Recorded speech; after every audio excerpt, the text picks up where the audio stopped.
فإذا نفخ في الصور فلا أنساب بينهم يومئذ ولا يتساءلون.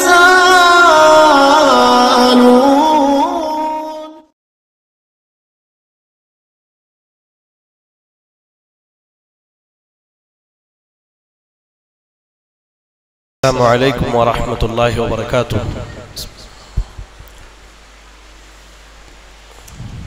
شعیب قرآن. جزاکم اللہ خیر.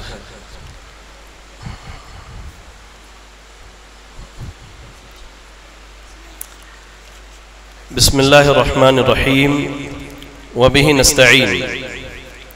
الصلاة والسلام علی رسولہ الکریم وعلى آلہ واصحابہ ومن تبعهم بإحسان إلى يوم الدین. اما بعد. رب اشرح لي صدری ويسر لي امری واحلل عقدۃ من لسانی یفقهوا قولی. اللہم لا حول ولا قوة الا بک. لائق صد احترام بزرگ حضرات، نوجوان ساتھیوں، عزیز بچوں اور پردہ نشین خواتین اسلام، اللہ کے فضل اور اس کے احسان سے آج ہم نے اور آپ نے مکمل 90 پارہ کی تلاوت سماعت کی. آج جو سورتیں پڑھی گئیں ان میں سورۃ الاعراف کا بقیہ حصہ ہے. کل ہم نے کچھ تلاوت سنی تھی اور آج ہم نے مکمل سنی سورۃ الاعراف، اور سورۃ الانفال کا ابتدائی حصہ ہے. سورۃ الاعراف کے بقیہ حصے میں سب سے پہلے اللہ تعالی نے موسیٰ علیہ السلام ان کی دعوت و تبلیغ،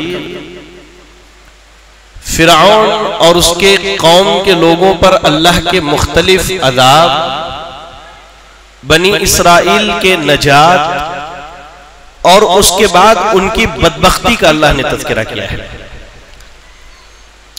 موسیٰ علیہ السلام کو جب اللہ تعالیٰ نے نبی اور رسول بنایا تو اللہ تعالیٰ نے کہا کہ اے موسیٰ اب آپ جائیں اور جا کر کے فرعون اور اس کے لوگوں کو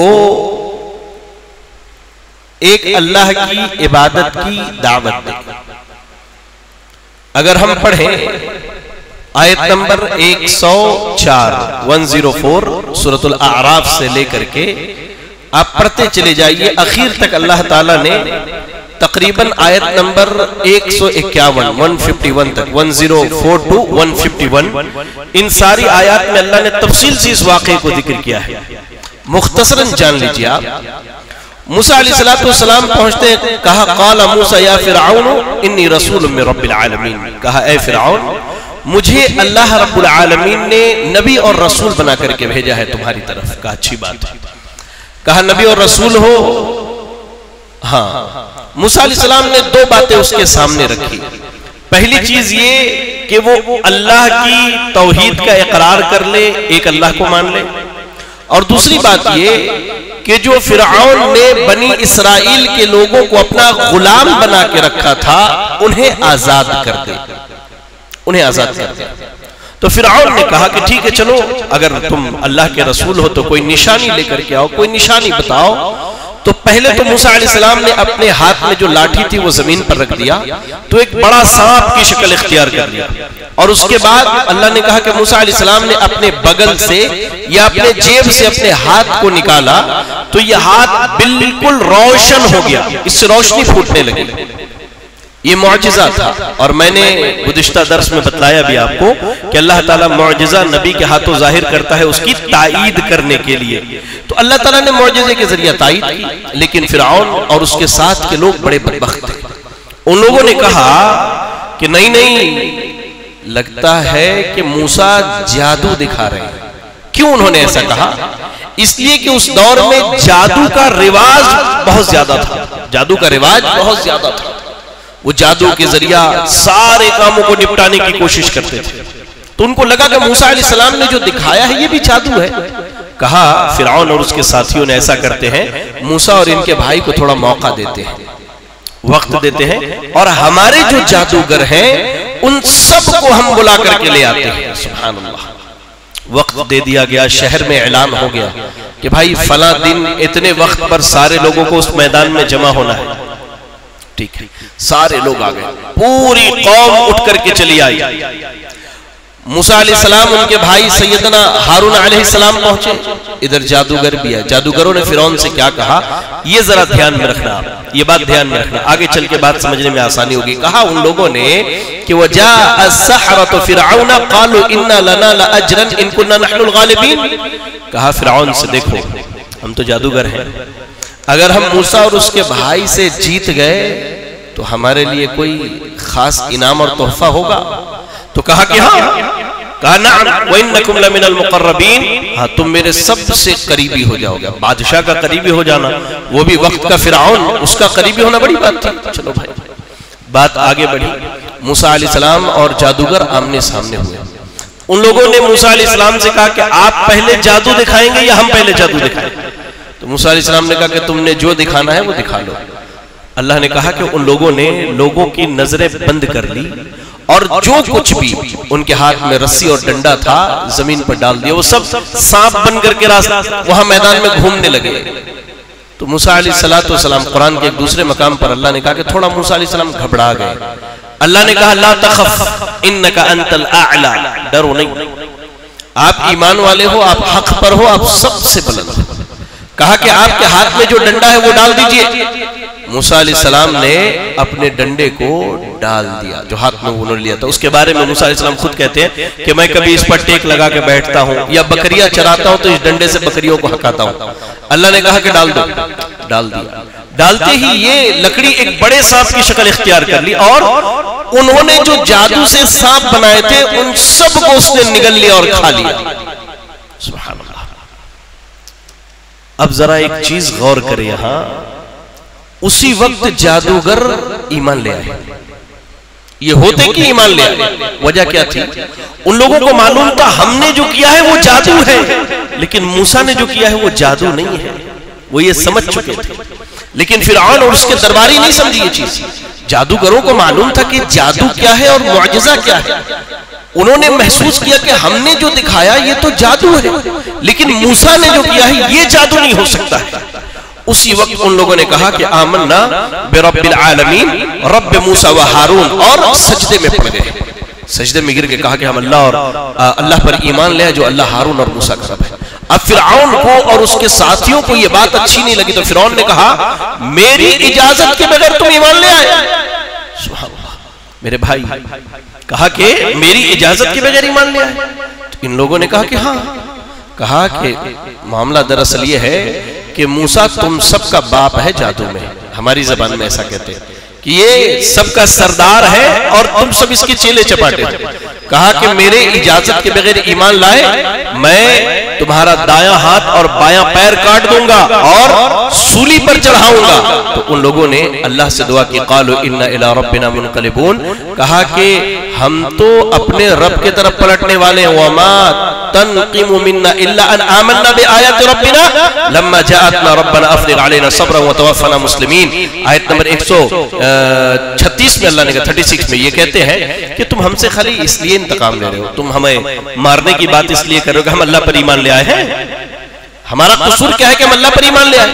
سبحان اللہ، کہا کوئی بات نہیں۔ اللہ سے دعا کی اللہ تو ہمارے اوپر صبر کو نازل فرما دے، اور اللہ جب ہمیں موت دینا تو مسلمان بنا کے موت دینا۔ میرے بھائی ایک چیز یاد رکھو، یہاں آپ اگر حق پر ہیں تو آپ کی مخالفت ہوگی، آپ حق پر ہیں تو آپ کی مخالفت ہوگی، مخالفتوں سے گھبرانا نہیں۔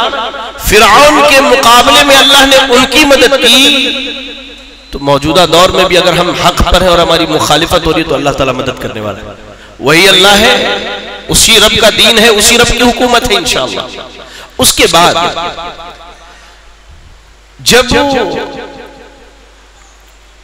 موسیٰ علیہ السلام نے وہاں پر اللہ کے حکم سے معجزہ دکھایا اور وہ لوگ ایمان لے آئے، تو فرعون نے ان لوگوں کو کیا کہا کہ ان کو قتل کر دیں گے۔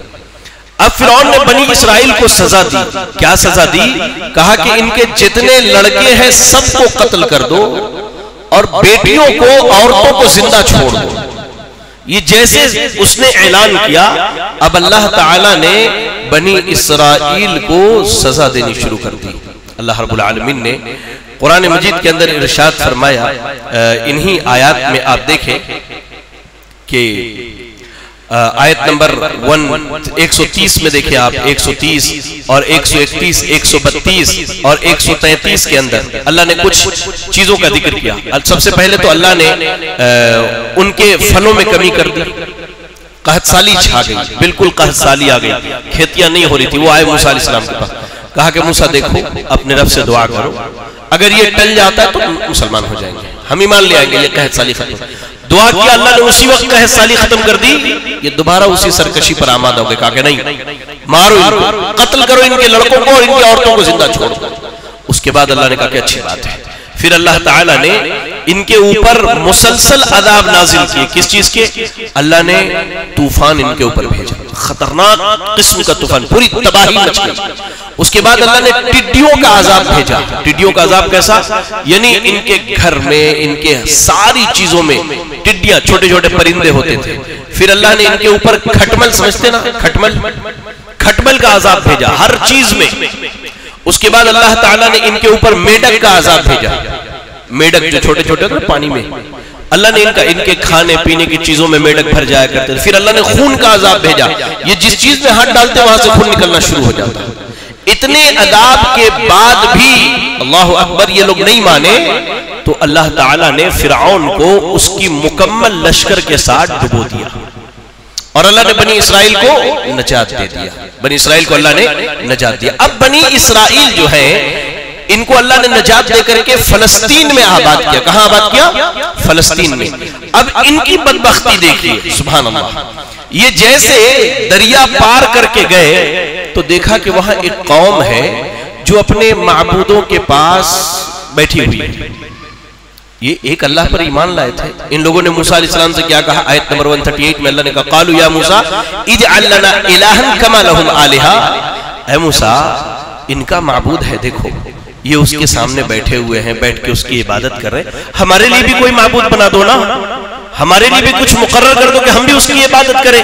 تو موسیٰ علیہ السلام نے کہا کہ تم لوگ جو ہو بڑے جاہل قسم کے لوگ ہو. سبحان اللہ. اس کے بعد میرے بھائی اللہ تعالیٰ نے موسیٰ علیہ السلام کو 40 راتوں کے لیے اپنے پاس بلایا.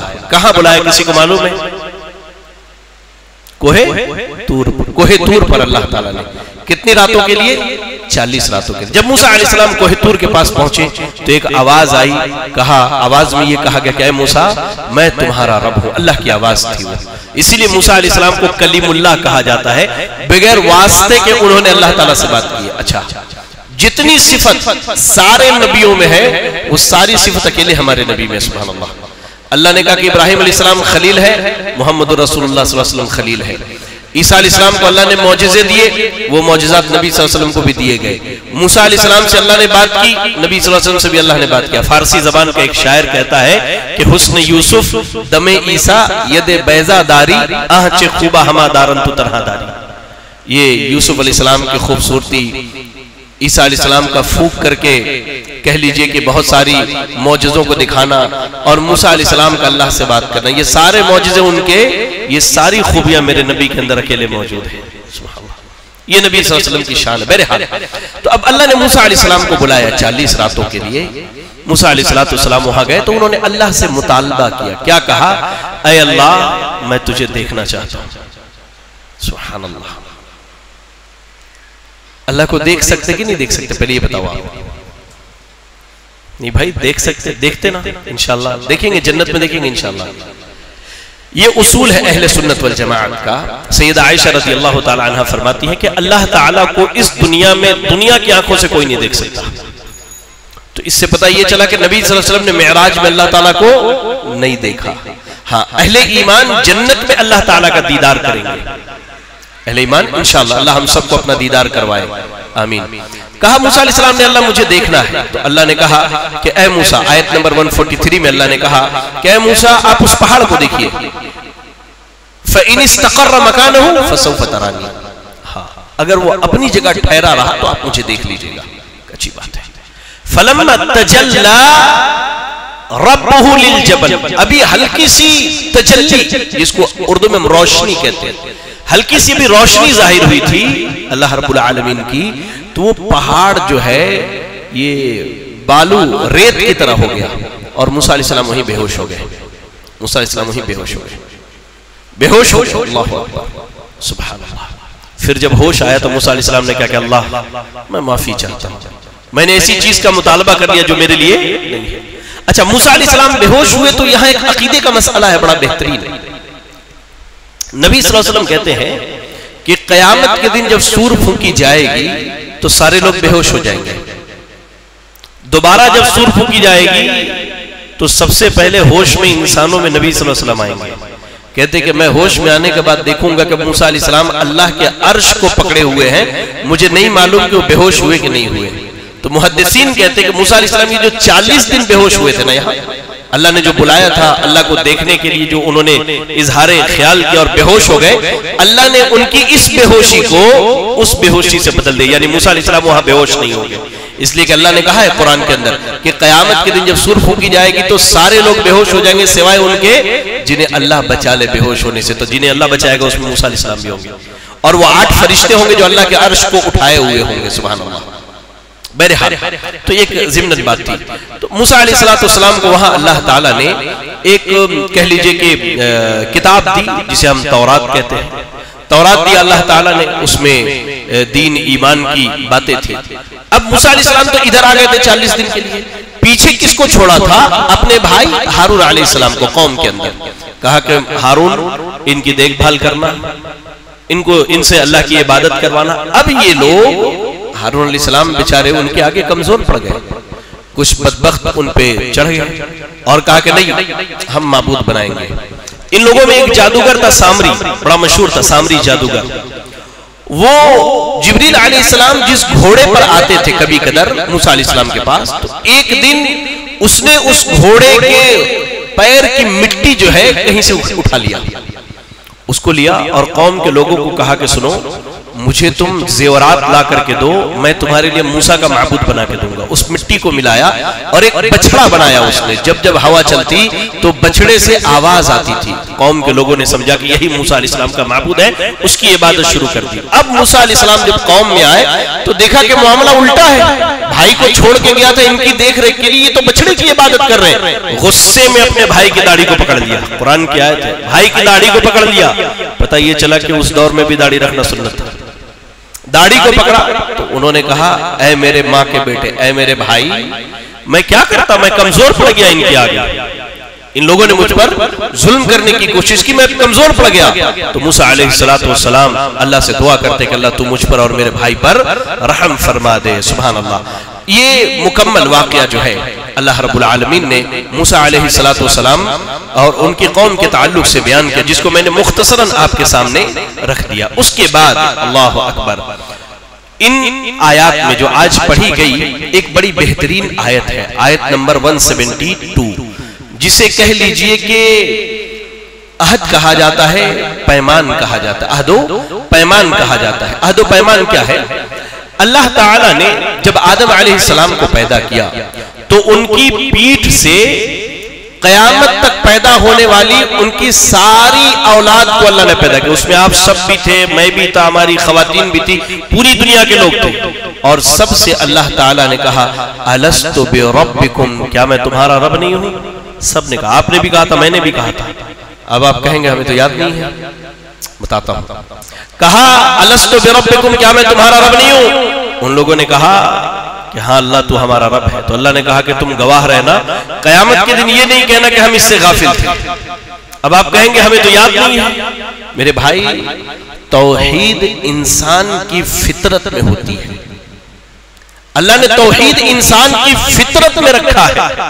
اس کے ماں باپ اسے یہودی، عیسائی، نصرانی اور نہ جانے کیا کیا بنا دیتے ہیں، کیا کیا بنا دیتے ہیں. اللہ ورنہ توحید اللہ نے انسان کی فطرت میں رکھا ہے. اللہ نے یہی کہا کہ اللہ نے سب کو توحید پر پیدا کیا ہے. اللہ کے نبی صلی اللہ علیہ وسلم نے کہا کل مولود یولد علی الفطرہ فابواہ یہودانہ او ینصرانہ او یمجسانہ، کہ اللہ ہر انسان کو فطرت توحید پر پیدا کرتا، اس کے ماں باپ اسے یہودی، نصرانی اور عیسائی بنا دیتے۔ اس کے بعد اللہ رب العالمین نے کہہ لیجئے کہ آیت نمبر 194 اور 195، ان دونوں آیتوں کے اندر ایک بڑی بہترین بات کا اللہ نے تذکرہ کیا ہے، وہ یہ ہے کہ اس سے پہلے کی آیت نمبر 190 191 میں اللہ نے کہا کہ انسان اللہ سے دعا کرتا ہے، اے اللہ تو ہمیں اولاد دے دے، تو ہمیں اولاد دے دے۔ جب اللہ تعالیٰ انسان کو اولاد دیتا ہے تو اولاد کے ملنے کے بعد وہ اللہ کے ساتھ اللہ کے بندوں کو شریک کر لیتا ہے۔ بیٹے کا نام کیا رکھتا ہے؟ عبد المصطفیٰ، کہا یہ اللہ کا بندہ نہیں، مصطفیٰ محمد رسول اللہ صلی اللہ علیہ وسلم کا بندہ ہے۔ اولاد اللہ نے دی اس کے مانگنے پر، اور اس بندے نے کیا کیا؟ اولاد کا نام اللہ کے کسی مخلوق کی بندگی میں رکھ دیا۔ ایک آپ کو چیز سمجھاتا ہوں میرے بھائی، دیکھیں عموماً لوگ کیا کہتے ہیں کہ ہم فلاں جگہ گئے تو ہمیں اولاد ہوئی، یہ کیوں ایسا ہوتا ہے؟ اللہ تعالیٰ نے ہماری اور آپ کی تقدیر میں، کسی کی تقدیر میں اللہ نے لکھا ہے کہ اسے اولاد جو ہے 1 جنوری 2023 کو ہونا ہے، یعنی اس کی بیوی کے یہاں حمل 1 جنوری 2023 کو ٹھہرے گا۔ اب وہ اس سے پہلے کوشش کرتا ہے اور اللہ سے خوب دعائیں کرتا ہے، خوب منتیں مانگتا ہے، خوب دعائیں کرتا ہے، لیکن اس کی اولاد نہیں ہو پاتی ہے۔ اچانک اسے کوئی مشورہ دیتا ہے فلاں جگہ گئے تو اولاد ہو جائے گی۔ اب یہ جیسے وہاں پہنچتا ہے اور اللہ نے مقدر کہ 1 جنوری کو ہونے کے لیے 1 جنوری کو اس کے حمل ٹھہرتا اور یہ 9 مہینے کے بعد اولاد ہو جاتی، کہتا کہ نہیں میں فلاں جگہ گیا تو میری یہاں اولاد ہوئی۔ اللہ کے بندے، یہ اولاد دینے والا اللہ تعالیٰ ہے، یاد رکھنا، یہ اولاد دینے والا اللہ رب العالمین ہے۔ کہا اللہ نے کہ جن کو اللہ کے علاوہ پکارا جاتا ہے، آیت نمبر 194 میں اللہ نے کہا کہ ان الذین تدعون من دون اللہ عباد امثالکم، لوگوں تم جنہیں اللہ کے علاوہ پکارتے ہو تمہارے ہی طرح اللہ کے بندے ہیں۔ فادعوہم فلیستجیبوا لکم ان کنتم صادقین، جاؤ جا کے پکار لو۔ میں آج بھی کہتا ہوں کہ جنہیں اللہ کے علاوہ پکارا جاتا ہے نا، جائیے ان کے قبر پہ کھڑے ہو جائیے اور آپ لاؤڈ اسپیکر لگا کے ان کا نام لے کے پکاریے، انشاءاللہ وہ جواب نہیں دیں گے، وہ دے ہی نہیں سکتے جواب، اس لیے کہ وہ مر چکے ہیں۔ مرنے کے بعد انسان کی روح دنیا میں نہیں آتی۔ میری اپنی بات نہیں، قرآن کھولیے، سورۃ المومنون 18واں پارہ آیت نمبر 100 پڑھی، اللہ نے کیا کہا؟ وَمِن وَرَائِهِمْ بَرْزَخٌ إِلَى يَوْمِ يُبْعَثُونَ، ان کے اور دنیا کے درمیان اللہ ایک دیوار قائم کر دیتا ہے جو قیامت تک کے لیے رہنے والی ہے۔ اللہ نے کہا کہ جنہیں تم اللہ کے علاوہ پکارتے ہو نا، یہ تمہارے ہی طرح تو اللہ کے بندے ہیں۔ أَلَهُمْ أَرْجُلٌ يَمْشُونَ بِهَا ام لهم ایدی یبطشون بها ام لهم اعین یبصرون بها ام لهم آذان یسمعون بها قل ادعوا شرکاءکم ثم کیدونی فلا تنظرون۔ اللہ نے کہا کہ ان کے ہاتھ بھی ہیں، ان کے پیر بھی ہیں، ٹھیک ہے؟ اللہ نے کہا کہ تم ان کو پکار کے دیکھو، کیا یہ تمہاری پکار سنتے ہیں؟ تمہارے ہی طرح ان کے ہاتھ پیر اللہ نے بنائے، ان کی آنکھیں اور ان کے کان اللہ رب العالمین نے بنائے۔ اللہ اکبر۔ تو اللہ نے یہاں اس بات کی وضاحت کر دی میرے بھائی کہ جنہیں بھی اللہ کے علاوہ پکارا جاتا ہے، چاہے وہ کوئی نبی ہو، چاہے کوئی فرشتہ ہو، چاہے اللہ کے نیک بندے ہوں، یہ سب کے سب اللہ رب العالمین کے بندے ہیں اور سب کے سب جو ہیں اللہ کے ہاں محتاج ہیں۔ اللہ کسی کا محتاج نہیں ہے، اللہ کسی کا محتاج، یہ سب اللہ کے در کے مانگنے والے ہیں، یہ سب اللہ کے در کے محتاج و فقیر ہیں، اللہ کسی کا محتاج نہیں ہے۔ چلے اس کے بعد جو ہے میرے بھائی، اللہ تعالیٰ نے نبی صلی اللہ علیہ وسلم کو اور اہل ایمان کو 4 باتوں کی وصیت کی ہے۔ آیت نمبر 200 اور 201 پڑھی، اللہ نے کہا وَإِمَّا يَنزَغَنَّكَ مِنَ الشَّيْطَانِ نَزْغٌ فَاسْتَعِذْ بِاللَّهِ إِنَّهُ سَمِيعٌ عَلِيمٌ۔ اللہ نے کہا اے نبی، اگر شیطان آپ کو نقصان پہنچائے تو آپ سب سے پہلے اعوذ باللہ من الشیطان الرجیم پڑھیے۔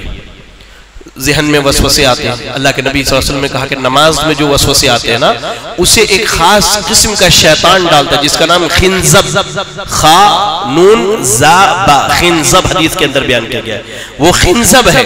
تو آدمی کیا کرے؟ اعوذ باللہ من الشیطان الرجیم پڑھے، بائیں طرف 3 مرتبہ تھک تھکا لے، ٹھیک ہے نا؟ یہ شیطان کا جب وسوسہ آئے تو سب سے پہلے کیا کر رہا ہے؟ اعوذ باللہ من الشیطان الرجیم پڑھنا. اس کے بعد اللہ نے خذ العفو، اے نبی معاف کیجئے، معافی کو لازم پکڑیے. یہ ہمارے لیے ہے میرے بھائی کہ ہم معاف کرنے کو لازم پکڑے. وَأْمُرْ بِالْعُرْفِ، بھلائی کا حکم دے لوگوں کو، خیر کا حکم دے، اچھائی کا حکم دے. وَأَعْرِضْ عَنِ الْجَاهِلِينَ، چوتھی وصیت یہ کہ اگر آپ کے خیر اور بھلائی کے حکم دینے میں کوئی بحث کرنے پر آ جائے اور آپ سے بلا وجہ حجت کرنے لگے تو اس سے اعراض کیجئے. وَإِذَا خَاطَبَهُمُ الْجَاهِلُونَ قَالُوا سَلَامًا، کہا کہ ایمان والوں کی صفت یہ کہ جب جاہلوں سے ملاقات ہوتی ہے السلام علیکم ورحمۃ اللہ وبرکاتہ کہہ کے نکل جاتے ہیں. اس کے بعد سورۃ الانفال کی شروعات ہوئی. سورۃ الانفال جو ہے یہ مکی سورت ہے، معذرت مدنی سورت ہے، اس کا نزول مدینے میں ہوا ہے. سورۃ الانفال کے ابتدائی آیتوں میں اللہ رب العالمین نے مومنین کے 5 صفات کا تذکرہ کیا ہے. اب آئیے ہم اس آیت کی روشنی میں اپنے ایمان کا جائزہ لیں. اللہ تعالیٰ نے آیت نمبر 2 سے لے کر 4 تک پڑھی. اللہ نے کہا انما المؤمنون الذين اذا ذكر الله وجلت قلوبهم واذا تليت عليهم آیاته زادتهم ایمانا وعلى ربهم يتوکلون الذين يقيمون الصلاة ومما رزقناهم ينفقون اولئك هم المؤمنون حقا لهم درجات عند ربهم ومغفرة ورزق کریم. اللہ نے کہا کہ جو صفتیں بیان کی جا رہی ہے جس کے اندر ہے وہ سچا مومن ہے. لهم درجات عند ربهم، اللہ نے بہت اونچا ان کا مقام مقرر کر کے رکھا ہے. اور مقام ہی نہیں، مغفرہ، اللہ ان کے گناہوں کو معاف بھی کر دے گا. وَرِزْقٌ کریم، اور اللہ تعالیٰ انہیں بڑا بہترین رزق عطا کرے گا. اور اللہ کا رزق کیا ہے؟ جنت ہے. نُزُلًا مِّن غَفُورٍ رَحِيمٍ، اللہ کی جانب سے مہمان نوازی ہوگی جنت کی. تو وہ صفات کیا ہے؟ پہلی صفت اللہ نے کہا کہ جب اللہ کی آیتیں پڑھی جاتی ہے تو ان کا دل بے چین ہو جاتا ہے. اور ماشاءاللہ دل کی اصلاح پر ہمارا فجر میں درس چل رہا ہے. دل کی اصلاح پر فجر میں درس چل رہا ہے. کہا کہ جب آیتیں پڑھی جاتی ہیں، جب اللہ کا ذکر ہوتا ہے تو ان کے دل بالکل جو ہے کہہ لیجئے کہ بے چین ہو جاتے ہیں. سبحان اللہ. اور اس کے بعد اللہ کی جب آیتیں پڑھی جاتی ہے تو ایمان بڑھتا ہے. تو پتہ یہ چلا کہ ایمان بڑھتا اور گھٹتا بھی ہے. جب ہم اللہ کی نافرمانی کرتے تو ایمان گھٹتا ہے، ایمان کا لیبل گھٹتا چلا جاتا ہے. اور جتنا ہم اللہ کی فرما برداری کرتے ہیں ایمان کا لیبل اتنا ہی بڑھتا چلا جاتا ہے. اسی لیے بعض لوگوں نے یہ کہا کہ نہیں ایمان گھٹتا بڑھتا نہیں. تو پھر یہ بتائیے کیا ابو بکر صدیق کا ایمان اور ہمارا ایمان برابر ہے؟ جی برابر ہے؟ نہیں ہے. اگر ایمان گھٹتا بڑھتا نہیں تو پھر ایمان برابر ہے. پتہ یہ چلا کہ ایمان گھٹتا بڑھتا ہے. یہ آیت کریمہ اس کی دلیل ہے. کہا وَعَلَىٰ رَبِّهِمْ يَتَوَكَّلُونَ، اللہ پہ توکل رکھتے ہیں. ایمان والوں کی صفت کیا ہے؟ اللہ پر توکل رکھتے ہیں. الذین یقیمون الصلاۃ، جو نماز قائم کرتے ہیں. مما رزقناہم ينفقون، اور اللہ نے جو رزق دیا ہے اس سے خرچ کرتے ہیں. کہاں؟ اللہ رب العالمین کی راہ میں اللہ کے دیے گئے مال کو خرچ کرتے ہیں. اس کے بعد سورۃ الانفال میں جنگ بدر کا تذکرہ کیا گیا. اور جنگ بدر کی تفصیل الحمدللہ پیچھے گزر چکی ہے، اس کے دوبارہ اعادے کی ضرورت نہیں. پھر اللہ تعالیٰ نے سورۃ الانفال کی آیت نمبر کہہ لیجئے کہ 20-21، اس کے بعد آیت نمبر 24، آیت نمبر 27-28 اور آیت نمبر 29 میں اہل ایمان کو 4 طرح سے اللہ نے مخاطب کیا. سن لیں گے اس کے بعد بات ختم کریں گے. آیت نمبر 20 اور 21 اللہ نے کہا یا ایھا الذین آمنوا اطیعوا اللہ ورسولہ ولا تولوا عنہ وانتم تسمعون ولا تکونوا کالذین قالوا سمعنا وهم لا يسمعون. کہا اے ایمان والو اللہ اور اس کے رسول کی فرما برداری کرو. یہ ایمان والوں کو اللہ نے مخاطب کر کے کہا اے ایمان والو اللہ اور اس کے رسول کی فرما برداری کرو. چلیں اللہ اور اس کے رسول کی فرما برداری سے مراد کیا ہے؟ اللہ تعالیٰ نے جو کتاب قرآن مجید نازل کی ہے اس کی اتباع کی جائے، اور اللہ کے رسول صلی اللہ علیہ وسلم کی جو سنت مبارکہ مطہرہ ہمارے پاس موجود ہے اس کی پابندی کی جائے. اللہ نے کہا وَلَا تَوَلَّوْا عَنْهُ وَأَنْتُمْ تَسْمَعُونَ. یاد رکھنا سننے کے بعد کان میں انگلی ڈال کے پیٹ پھیر کے جانے کا نہیں ہے. سن لیا تب عمل کرنا ضروری ہے ورنہ اس پر پکڑ ہوگی ہمارے لیے. اس کے بعد اللہ نے کہا کہ ان لوگوں کی طرح نہیں ہو جانا جنہوں نے کہا کہ ہم نے تو سن لیا ہے لیکن سنتے نہیں، یعنی سن کے انسنی کر دیتے. اردو میں اس کو کہتے ہیں تجاہل عارفانہ، جان بوجھ کر کے جہالت برتنا. سب معلوم ہے کس چیز کا مسئلہ کیا ہے، قرآن میں اللہ نے کیا ہے، اس کے باوجود جان بوجھ کر کے جو لوگ جہالت برتتے اللہ نے کہا ان کا انجام بڑا بھیانک ہونے والا ہے۔ اس کے بعد آیت نمبر 24 میں اللہ نے کہا یا ایھا الذین آمنوا استجیبوا للہ وللرسول اذا دعاکم لما یحییکم واعلموا ان اللہ یحول بین المرء وقلبہ وانہ الیہ تحشرون۔ اللہ اکبر، بڑی بہترین آیت۔ اللہ نے کہا اے ایمان والو، جب اللہ اور اس کے رسول بلائیں تو تم فوراً چلے آؤ۔ اس کی مثال میں نے سورۃ الفاتحہ کی تفسیر میں دی تھی۔ ایک صحابی کو اللہ کے نبی صلی اللہ علیہ وسلم نے بلایا، آواز دینے پر وہ نہیں آئے، تھوڑی دیر بعد آئے تو اللہ کے نبی نے پوچھا کیا کر رہے تھے؟ کہا کہ میں نفل نماز پڑھ رہا تھا۔ کہا قرآن میں یہ نہیں سنا؟ اللہ نے کہا یا ایھا الذین آمنوا استجیبوا للہ وللرسول اذا دعاکم لما یحییکم، جب اللہ اور اس کے رسول بلائیں تو سب چھوڑ کے چلے آؤ، یہ نہیں معلوم ہے؟ یا اللہ، نماز چھوڑ کے آنے کی بات ہو رہی ہے، نفل نماز، یعنی اللہ اور اس کے رسول کی فرما برداری تمام حالتوں میں یہ سب سے بڑی عبادت ہے میرے بھائی۔ کہنے کا مقصد یہ ہے، اللہ نے کہا کس طرف بلاتے؟ لما یحییکم، جو زندگی بخشنے والی ہے۔ نبی کی باتیں ہمیں زندگی بخشتی ہے، دنیا کی بھی زندگی کو آسان اور بہترین بناتی ہے، اور جو آخرت کی زندگی ہے اس زندگی اور اس مقصد تک پہنچاتی ہے۔ اللہ اور اس کے رسول کی تعلیم میں کہا وَاعْلَمُوا، جان لو، اللہ تعالیٰ انسان اور اس کے دل کے درمیان جو ہے کہہ لیجئے کہ گھومتا ہے، یعنی اللہ تعالیٰ بندے کے دل کو جیسے چاہتا ہے الٹ پلٹ کرتا ہے۔ اسی لیے اللہ کے نبی صلی اللہ علیہ وسلم دعا کیا کرتے تھے یا مقلب القلوب ثبت قلبی علی دینک۔ ہم نے بتایا فجر کے درس میں کہ دل کے اصلاح چاہتے تو دعا کو لازم پکڑیے، یا مقلب القلوب ثبت قلبی علی دینک، اے دلوں کو الٹ پلٹ کرنے والے میرے دل کو اپنے دین کی طرف پھیر دے، ویا مصرف القلوب صرف قلبی علی طاعتک، اے دلوں کے الٹ پلٹ کرنے والے میرے دل کو اپنی اطاعت کی طرف پھیر دے۔ تو ہمیشہ دل کی اصلاح کی دعا کرنی چاہیے۔ اس کے بعد آیت نمبر 27 اور 28 میں اللہ نے ایمان والوں سے کہا کہ اللہ اور اس کے رسول کی خیانت نہ کرو اور اپنی امانت کی خیانت نہ کرو۔ اللہ نے کیا کہا یا ایھا الذین آمنوا لا تخونوا اللہ والرسول وتخونوا اماناتکم وانتم تعلمون، کہا کہ جان لو کہ تمہیں جو ہے خیانت نہیں کرنی۔ میرے بھائی سب سے بڑی خیانت یہ ہے کہ علم آنے کے بعد اس پر عمل نہ کیا جائے، علم آنے کے بعد اس پر عمل نہ کیا جائے، یہ بہت بڑی خیانت ہے۔ اس لیے علم آ جائے تو اس پر عمل کیجیے، اللہ اور اس کے رسول کی خیانت نہ کریں۔ ایسے ہی اپنی امانتوں میں خیانت نہ کریں۔ آپ کو کوئی امانت دے دیا، آپ کو کوئی چیز دے دی گئی، یا آپ کو کسی نے کسی بات کی وصیت کر دی یا کسی بات کا حکم دے دیا، اب اس کے دنیا سے چلے جانے کے بعد آپ یہ کہنا شروع کر دیں کہ نہیں نہیں اس کی باتوں کا اعتبار نہیں، اس نے تو زبانی کہا تھا، تو یہ امانت میں خیانت ہے۔ اللہ نے کہا کہ جان لو اس پر بہت سخت پکڑ ہے۔ اس کے بعد اللہ نے کہا وَاعْلَمُوا أَنَّمَا أَمْوَالُكُمْ وَأَوْلَادُكُمْ فِتْنَةٌ وَأَنَّ اللَّهَ عِندَهُ أَجْرٌ عَظِيمٌ، جان لو کہ تمہاری اولادیں اور تمہارا مال تمہارے لیے فتنہ ہے اور اللہ کے پاس بہت بڑا اجر ہے۔ فتنہ ہے یعنی آزمائش ہے۔ آزمائش کی ایک مثال دیتا ہوں، بڑی بہترین مثال ہے۔ ایک دن اللہ کے نبی صلی اللہ علیہ وسلم ممبر پر خطبہ دے رہے تھے، ادھر سے حسن اور حسین رضی اللہ عنہما لڑکھڑاتے ہوئے چل کے آ رہے تھے۔ نبی صلی اللہ علیہ وسلم ممبر سے اترے، دونوں کو گود اٹھا لیا، اور ممبر پر واپس آنے کے بعد یہی آیت پڑھ کے کہا کہ انما اموالکم واولادکم فتنہ، یہ مال و دولت اور یہ اولاد جو ہے یہ آزمائش ہے، اللہ ان کے ذریعے آزماتا، اللہ دے رہا ہے تو بھی آزمائش اور اللہ لے رہا ہے تو بھی آزمائش۔ میرے بھائی دیا اللہ نے تو اس نعمت پر شکر ادا کیجئے، اس نعمت کی قدر کیجئے، اور اللہ نے لے لیا ہے تو صبر کیجئے، انشاءاللہ اللہ تعالیٰ اس کا بہتر بدلہ آخرت میں دے گا۔ اور اس کے بعد آخری بات جو آج پڑھی گئی آیت نمبر 29 میں اللہ نے ایمان والوں کو کہا یا ایھا الذین آمنوا ان تتقوا اللہ یجعل لکم فرقانا ویکفر عنکم سیئاتکم ویغفر لکم واللہ ذو الفضل العظیم، کہا کہ اے ایمان والو اگر تم اللہ سے ڈرتے رہے تو اللہ تعالیٰ تمہیں ممتاز کر دے گا، سب سے الگ کر دے گا اللہ تعالیٰ۔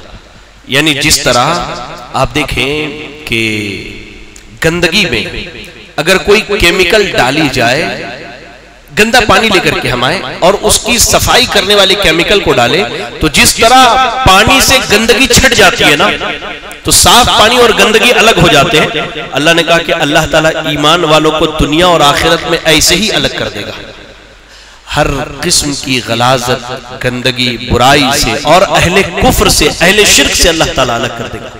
یجعل لکم فرقان، اللہ نے کہا اللہ الگ کر دے گا، ممتاز کر دے گا، اور اس کے بعد اللہ تعالیٰ ہمارے گناہوں کو معاف کر دے گا. وہ اللہ تعالیٰ بڑی عظیم فضل والا ہے میرے بھائی. تو یہ کچھ باتیں تھی جو آج کی تراویح میں پڑھی گئی.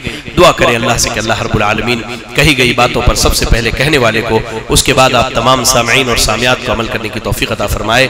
آمین. وآخر دعوانا ان الحمدللہ رب العالمین. سبحانک اللہم بحمدک اشہد ان لا الہ الا انت استغفرک واتوب الیک.